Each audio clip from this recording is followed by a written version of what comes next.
북한이 어제 장성택 사용을 전격 집행했습니다. 북한의 김정은이 고모부를 처형했습니다. 김정은의 고모부 장성택이 전격 처형됐습니다. 어마어마한 사건이죠. 사실 저도 이게 북한을 잘 모를 때도 기사로 봤었거든요, 뉴스로.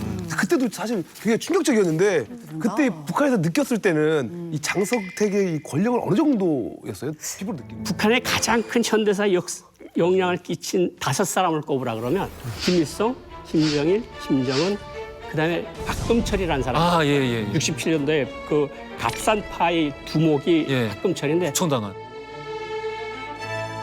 그다음에 장성택.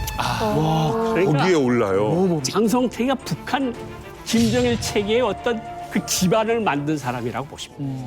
장성택은 인척이었음에도 불구하고 김정일 왕조의 일종의 재상이었다. 그러니까 재상으로서 기능했다. 근데 결과적으로 요 촛불이 흔들리게 되는 선을 넘어버리게 됩니다.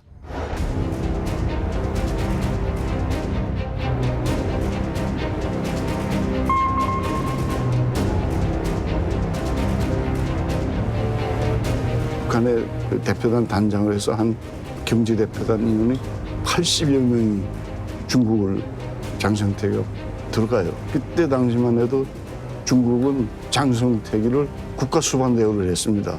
후진타오 주석이. 중국에서는 정은이를 절대 그때만 해도 인정을 안 할 때입니다.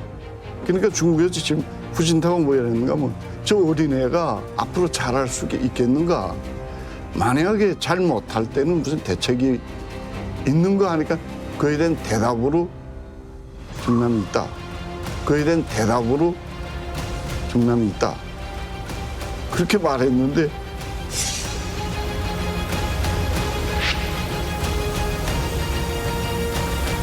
야, 이거는 제가 김정은이라도 들으면 진짜 너무 화가 날 것 같은데요? 북한에서 보통 1호 동지가 뭡니까? 1호는 김정은이죠. 그죠? 김정은. 예, 1호 동지는 감히 입 밖에도 꺼내면 안 되는 거예요. 자, 그런데 장성택이 최고 권력을 쥐고 있을 무렵에 1호 동지는 김정은이 아닌 장성택이 되어버렸던 거예요.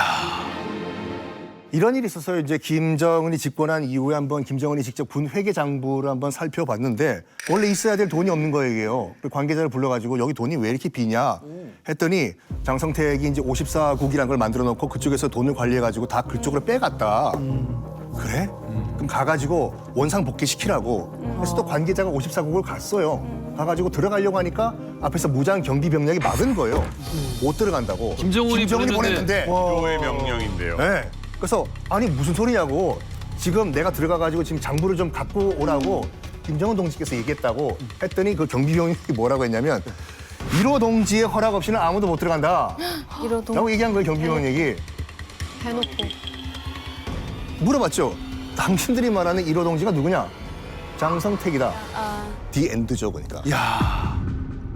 그러니까 장성택 살아있을 때 1년 전이죠. 2012년도에 이제 현지 시찰을 나가요. 간부들 다 같이, 김정은도 다 같이 나가는데 간부들이 하나같이 장성택만 다 쳐다보고 있는 거예요. 다 쳐다보고. 김정은의 입장에서는 이게 얼마나 그렇죠. 황당한 일이겠어요. 회의하는 그러니까 간부들이 전부 다 장성택의 사람들을 일하는 거잖아요. 이거 북한 내부에서는 사실 들키면 진짜 큰일이거든요. 아무리 김정은이가 힘이 빠져 있어도 그럼에도 불구하고 그런 소리가 현장에서 났었고 한국 언론에까지 다루었다면 사실 큰 거긴 큰 거죠. 그때 당시에 앞서 말한 어느 기자는 1호가 아니고 용본. 제로.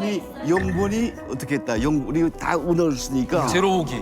교환수들이 이제 이렇게 연결해 줄 때 어느 뭐 장성택 동지라는 그런 칭호를 안 하고 영번 동지, 이야. 몇 번 동지 이렇게 연결합니다. 이렇게 해서 연결을 해주더라고요. 예. 근데 이게 만약에 이 1호 참칭설이 진짜 정말 팩트라면은 나는 정말 이해를 할 수가 없는 게 그토록 뛰어났던 사람이 이 당연한 역사적 교훈을 모를까요? 그러니까. 권력이 집중된 친족은 반드시 죽어요. 이건 100%야. 안 그랬던 적이 없어. 인류의 역사에서. 이 1호 동지는 이거 살짝 쉬운 것 같아요. 그러니까 봐봐. 쉬웠다.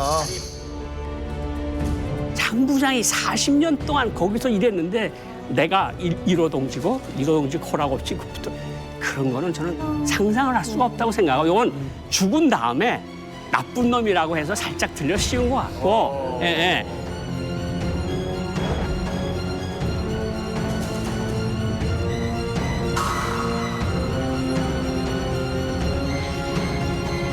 실제로 어느 행사장에 가서 이제 맞습니다.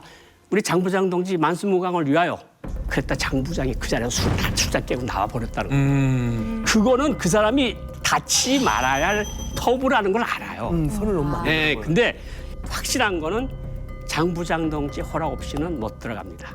거기에 1호 동지라고 한 거는 그거 살짝 뒤집어 씌운 느낌이 있어요.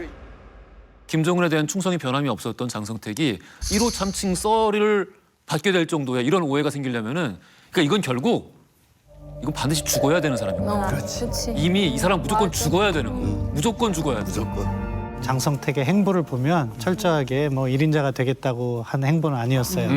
다만 저는 그 판결문을 볼 때 아, 장성택 죄가 없구나 하는 생각이 들었어요. 왜냐하면은요, 판결문은요, 어떻게 보면은 단순해요. 살인죄, 사형. 큰 죄가 있으면 그거 하나면 돼요. 그런데 이런저런 제목을 다 갖다 붙인다는 건 뭐예요? 하나 뭐 특별한 게 없을 수도 있다는 나는 정말 장성택을 죽이고 싶다. 그런 부분을 볼 때 이렇게 해서 중요한 거예요. 정확한 정치적 야심과 음모가이며 동상이몽 양봉음이하다가 건성건성 박수를 치면서 오만불순하게 행동하여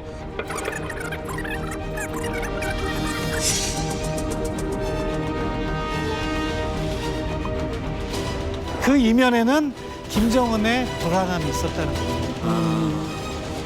저는 지금까지 여기 계신 선생님들의 얘기를 쭉 다 들어봤을 때 아, 결국은 김경희가 죽일 수도 있겠다.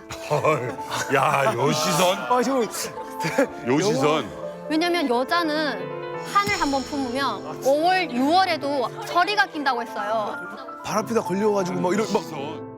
아니 근데 내가 이거 너무 웃고 넘기기에는 약간 애매한 건 그러니까 김경희는 미리 인지했는가에 대한 문제가 있기 때문에. 그러니까 이게. 김경희 비서가 예. 마지막까지도 혁명화를 보내리라고 굳게 믿었다는 거예요. 죽이지 않고. 조카가 설마. 죽일 줄은 안 죽일 거다. 또 이야기들이 한 대여섯 명한테서 중복돼서 확인이 되거든요. 그러니까 이제까지 그렇게 했고 아버지도 그렇게 했고 오빠도 그렇게 했는데 조카가 그렇지. 설마 김경희 비서도 마지막까지는 그래도 너가 잘못을 많이 했으니 너 까부는 거 내가 안다 여자 좋아하고 그러니까 너 혼나긴 해라. 그런데 너가 죽을 놈이냐 그렇게.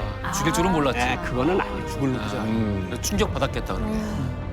만약에 장성택이 살아 있었다면 북한은 어떻게 변화했을까?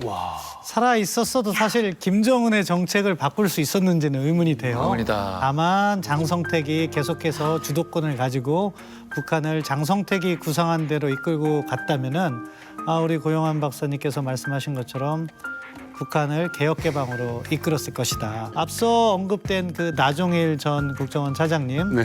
그분도 장성택의 길이라는 책을 쓰시면서 마지막에 그 이야기를 하더라고요. 장성택의 길이 있었으면 남북관계도 훨씬 좋아졌을 것이다. 북한도 지금보다 훨씬 잘 살 것이다. 지금도 생각해도 아쉬운 거는 장성택이 좀 더 깊게 생각하고 좀 더 잘 구슬려 왔으면 지금의 그 아주 횡포한 핵을 막 쏘겠다고 난리를 치는 그 나라가 조금은 변하지 않았을까 그런 생각을 합니다.